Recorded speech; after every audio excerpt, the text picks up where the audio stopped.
When meat processing facilities started shutting down because of the coronavirus pandemic, we were initially told not to worry because the facilities that were still operating normally would be able to make up the difference. But now all of that has changed. As you will see below, even the mainstream media is beginning to use the phrase meat shortages, and we are being told to brace for supply chain disruptions all over America. Hopefully any shortages will only last for a few months, and hopefully supply chain disruptions will disappear later this year as the pandemic fades. But this is yet another example that shows how exceedingly vulnerable our system has become, and it makes one wonder what will happen once a crisis even worse than this pandemic comes along. In today's extremely litigious environment, big corporations are going to exercise an abundance of caution when it comes to COVID-19, and we have already seen that just a handful of confirmed cases can shut down an entire food processing facility for weeks. As a result of all the shutdowns that have already taken place, Bloomberg is warning that we are dangerously close to meat shortages. Plant shutdowns are leaving the U.S. dangerously close to meat shortages as coronavirus outbreaks now spread to suppliers across the Americas. Almost a third of U.S. pork capacity is down. The first big poultry plants closed on Friday, and experts are warning that domestic shortages are just weeks away. Brazil, the world's no. one shipper of chicken and beef, saw its first major closure with the halt of a poultry plant owned by JBS SAW, the world's biggest meat company. Key operations are also down in Canada, the latest being a British Columbia poultry plant. Whoever imagined that we would be talking about meat shortages during the first half of 2020? It is crazy how rapidly things have changed.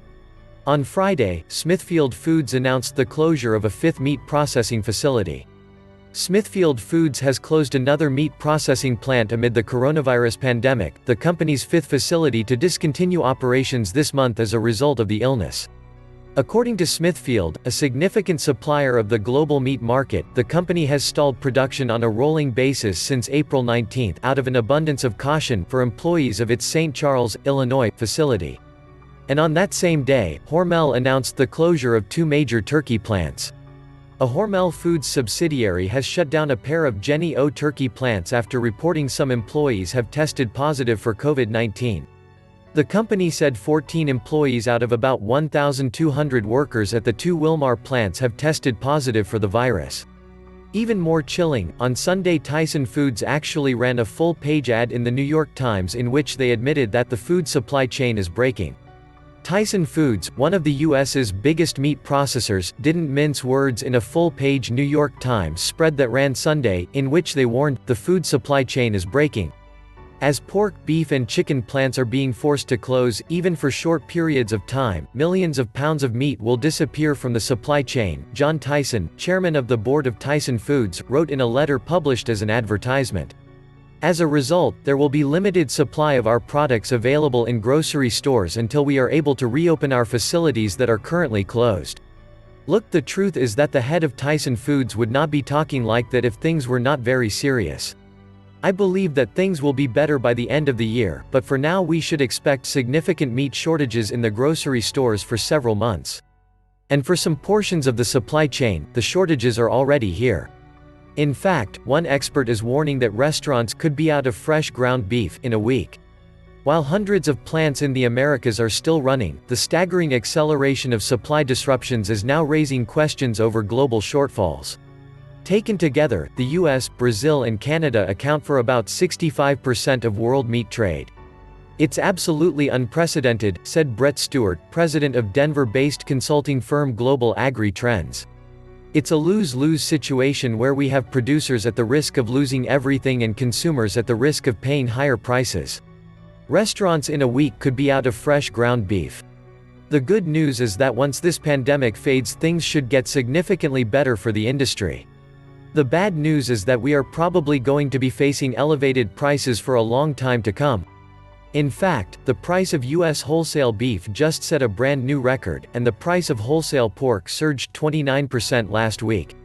And as I noted the other day, all of this is happening at a time when African swine fever has already killed about 1/4 of all the pigs in the world. When it comes to pork, the answer is really easy. Just don't eat it. Pork is a highway to cancer, heart disease and a whole bunch of other very serious illnesses, and I don't understand why anyone would ever want to eat it. But the fact that we are also facing shortages of beef, chicken and turkey now is very concerning, and I hope everyone out there has stocked up.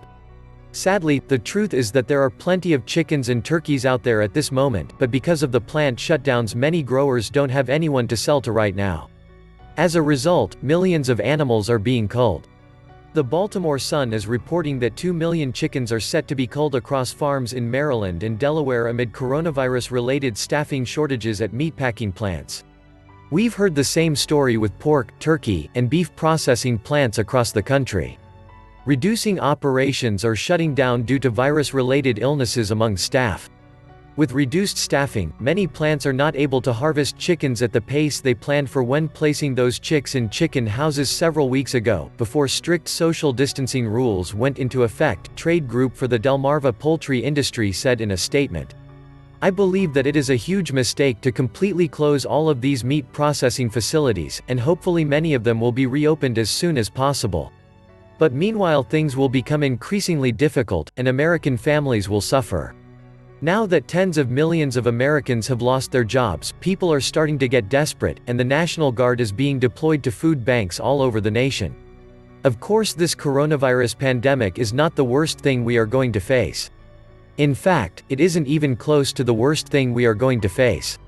So if fear of COVID-19 is causing this much of a disruption to our supply chains, what is going to happen when a crisis that is far, far more severe comes along? We are not going to see a full return to normal, but later this year there should be a window of opportunity to prepare for the events of 2021 and beyond, and I very much encourage all of my readers to take full advantage of that opportunity.